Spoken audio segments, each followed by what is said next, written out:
कामे में बीतल प्रिय 2020 खुशी खुशी बीते 2021 करे तो एगो किस्त ले लो जितना चाहिए बीस करे तो एगो किस्त ले लो जितना चाहिए बीस मान मोर बतिया तू बारू अभी बीस मान मोर बतिया मान मोर बतिया तू बारू अभी बीस करे तो एगो किस्त ले लो जितना चाहिए बीस करे तो एगो किस्त ले लो जितना चाहिए बीस करे तो एगो किस्त ले लो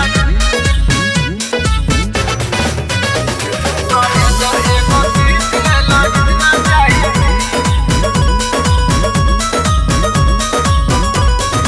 नया बाटे साल हो नया बाटे गाल दिल के तोरा चाहिला करना मुहवा लाल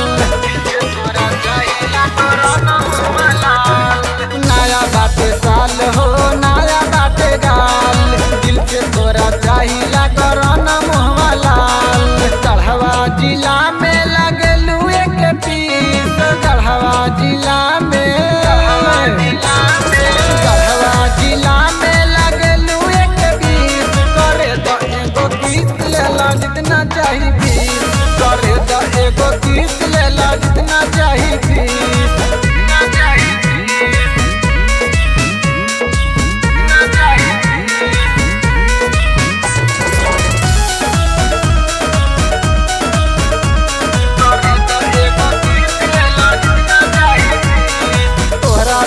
जीना प्रिया बाटे मुश्किल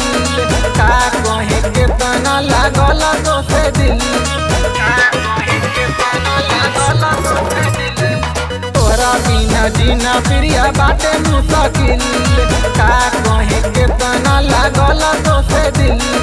दिलवा के बतिया से पड़ल काहे खीस दिलवा के बतिया से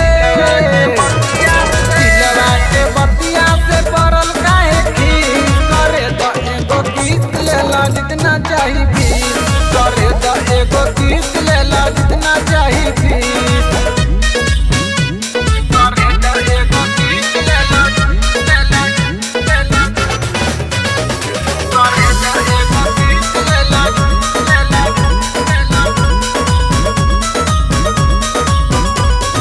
नया नया साल में रहे ना खुशहाल में लेवे दका में सवर के चुमाया पंगाल में नया नया साल में रहे ना खुशहाल में लेवे दका में सवर के चुमाया पंगाल में तू तो जैबू ससुरा तो है डेट बाटे फिक्स तू तो जैबू ससुरा